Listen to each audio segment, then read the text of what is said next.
cette petite introduction musicale, vous la connaissez bien sûr, c'est celle de l'histoire des Juifs de France sur Radio J, toujours en compagnie de Christophe Dard. Christophe, nous allons ouvrir avec vous un nouveau dossier consacré au couple de journalistes le plus célèbre de l'après-guerre, on peut le dire, Françoise Giroud et Jean-Jacques Servan-Schreiber. Ensemble, ils vont être à l'origine de la création de l'hebdomadaire L'Express, qui sera un magazine très populaire dans la France gaulienne des années 60, engagé sur de nombreux sujets. L'un et l'autre deviennent des signatures que l'on lit avec grand intérêt, et cela permettra entre autres à Françoise Giroud de devenir surtout secrétaire d'État à la condition féminine en 1974, après l'élection de Valéry Giscard d'Estaing à la présidence de la République. Alors, avant d'évoquer tout cela, on va commencer dans ce portrait croisé par parler des origines de Françoise Giroud et de Jean-Jacques Servan-Schreiber, et bien sûr, honneur aux dames, pour commencer, Christophe, avec Françoise Giroud. Et qui n'est pas son vrai nom, puisqu'elle s'appelle France Léa Gourdji. Elle voit le jour en Suisse, à Lausanne, en 1916, dans une famille bourgeoise de réfugiés politiques. Elle a toujours voulu garder secrète, d'ailleurs, son enfance, mais avec le temps, on en a su davantage, fille d'un journaliste, Sali Gourdji, qui dirige la première agence de presse indépendante de son pays, l'agence télégraphique ottomane, puis un journal, la Turquie Nouvelle, à Paris. Il est issu de l'une des 500 familles juives séfarades de Turquie qui avaient été converties à l'islam au XVIIe siècle. La mère de France Léa, Elda Faradji, née à Thessalonique, est également une juive séfarade. Elle est la fille d'un médecin-major, colonel dans l'armée turque. Les parents de France Léa se sont mariés quelques années plus tôt à Paris. Et dès le début des hostilités de la Première Guerre mondiale, le père de Françoise doit fuir la Turquie en raison d'idées jugées libertaires et opposées aussi à l'alliance avec l'Allemagne, dans laquelle fait partie l'Empire ottoman. On craint même d'ailleurs qu'il se fasse assassiner. Il est donc contraint à l'exil à Genève, donc en Suisse, pour avoir refusé en plus de mettre son agence de presse au service des Allemands, qui sont alors les maîtres de la Turquie. Et c'est donc pour cela que France Léa naît donc à Lausanne. Et elle n'a que quelques mois lorsque son père embarque pour les États-Unis et tente de se faire enrôler dans l'armée américaine, ce qui lui est refusé en raison de son âge. Et oui, tout à fait. Et elle n'en a que 10 lorsqu'il meurt brutalement, son père, de la syphilis, en 1927. Alors avec sa mère et sa grande sœur, elle fait face à de grosses difficultés financières. Et en raison de ce manque de ressources, elle doit quitter l'école à l'âge de 14 ans pour nourrir sa famille et donc travailler. Elle devient dactylographe et trouve un travail dans une librairie où elle s'occupe de la rédaction du courrier et aussi de la vente. Alors on va parler à présent de Jean-Jacques Servan-Schreiber. Comme pour Françoise Giroud, il naît lui dans un milieu aisé. Son père est journaliste, mais il n'a pas tout à fait les mêmes origines. Exactement, il naît à Paris en 1924, donc 8 ans après Françoise Giroud, et sa famille est d'origine allemande. Son oncle Robert avait repris au début du XXe siècle une affaire d'import-export de son père venu d'Allemagne avec son épouse en 1879, et donc l'oncle de Jean-Jacques Servan-Schreiber a été le fondateur d'un mensuel, Les Échos de l'exportation, avec son frère Émile, donc le père de Jean-Jacques, en 1908, journal qui deviendra un quotidien, Les Échos, en 1928. Et le père de Jean-Jacques, Émile, est donc le co-directeur des Échos. C'est lui qui va ajouter le nom Servan accolé à Schreiber, en fait. Et oui, à l'époque, on les appelle uniquement Schreiber, et quelques années avant la naissance de Jean-Jacques, c'était en 1917, et bien effectivement, son père écrit un essai sur les relations entre l'Europe et les États-Unis, signé sous le pseudonyme de Servan, inspiré tout simplement par une commune bretonne. Pendant la Seconde Guerre mondiale, du coup, ce pseudonyme sera accolé pour faire, si je puis dire, plus français, bien sûr, dans le contexte de la Shoah, et le nom définitif de Servan-Schreiber sera obtenu par décret en 1952. Alors on va parler à présent de l'adolescence des deux futurs fondateurs de l'Express. À 16 ans, Françoise Giroud débute une carrière dans le cinéma comme script auprès du réalisateur Marc Allégret, mais aussi comme assistante metteur en scène aux côtés de Jean Renoir.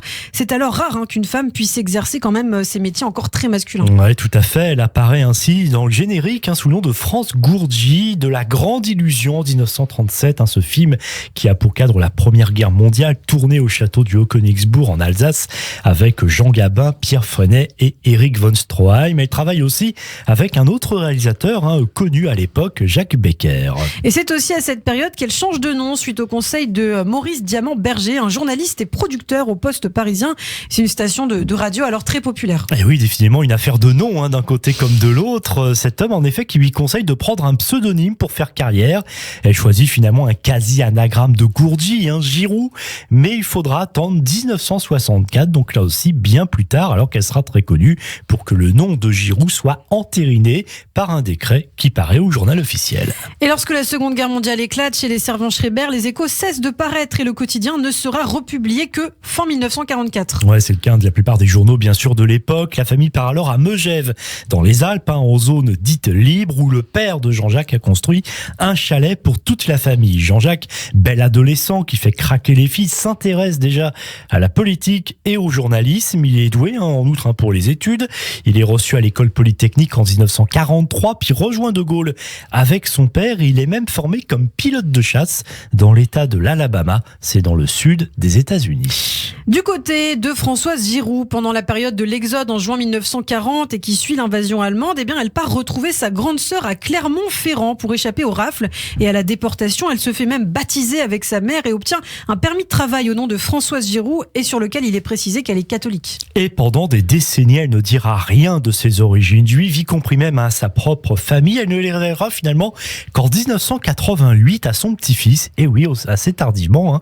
Et le grand public d'ailleurs ne le saura, lui, que dans un roman posthume, Les Taches du Léopard, publié en 2003. Et du coup, avec ce certificat en poche qui l'éloigne du danger, elle peut travailler à l'époque à l'Institut des hautes études du cinéma. Elle est aussi scénariste, écrit des contes publiés dans le journal Paris Soir, qui avait été à la fin des années 30 le plus gros tirage de la presse française. Et puis elle écrit aussi des chansons, notamment sur des musiques du compositeur Loulou Gastet, futur époux de Lynn Renaud. Après-guerre, Françoise Giroud rencontre Hélène Lazarev, née en Russie dans une famille de la haute bourgeoisie juive.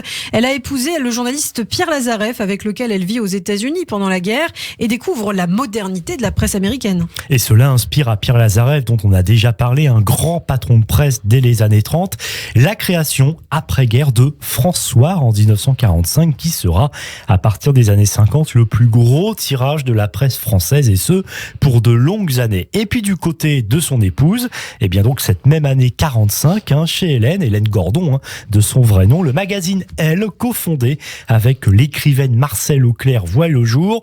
Premier numéro en kiosque le 21 novembre 1945, et c'est dès le début un gros succès. La ligne éditoriale du magazine Elle est du sérieux dans la frivolité de l'ironie dans le grave. Il s'agit de mettre en valeur les femmes sans être féministe pour autant. Françoise Giroud est engagée alors comme directrice de la rédaction en janvier 1946. Et sur le plan personnel, elle a une fille en 1947, Caroline, née de son mariage avec un producteur de cinéma, Anatole Eliatchev. Caroline Eliatchev deviendra psychanalyste de son deuxième enfant après un garçon, Alain Pierre, lui né pendant la guerre à Nice, fils caché d'Éline Amias, directeur d'une société pétrolière.